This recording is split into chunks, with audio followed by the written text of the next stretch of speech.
नमस्कार ओडिया न्यूज सरकार चैनल आपन को स्वागत।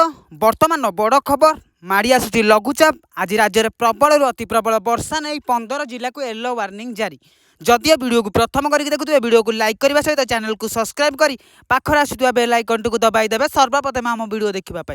चलतु नजर पकाइबा खबर उपर। राज्य में दक्षिण पश्चिम मौसुमी बायु सक्रिय रही। अन्यपटे बंगोपसागर सृष्टि होता लघुचाप क्षेत्र पश्चिम बंग उपकूल और उत्तर पश्चिम बंगोपसागर और बांग्लादेश संलग्न अंचल उपर केन्द्रीभूत हो अवपातर रूप नहीं। अवपात दुर्बल हो पुणी लघुचाप परिणत होती। प्रभाव में आसंता 24 घंटे राज्य में प्रबल अति प्रबल वर्षा लगी रही। आंचलिक पाणीपाग केन्द्र पक्षर विभिन्न जिला को सतर्क सूचना जारी कर केन्दुझर, मयूरभंज, बालेश्वर, भद्रक, ढेंकानाल, कटक, जाजपुर, केन्द्रापड़ा, जगतसिंहपुर, झारसुगुड़ा, बरगढ़, संबलपुर, देवगढ़, अनुगुल और संबलपुर को येलो वार्निंग जारी करा जायछि। ए सबु जिले में बिजुली घड़घड़ी पवनर बेग घंटा प्रति 30 ରୁ 40 किमी रहिबो। ए नै मत्स्यजीवी मानकु समुद्र बारण करा जायछि।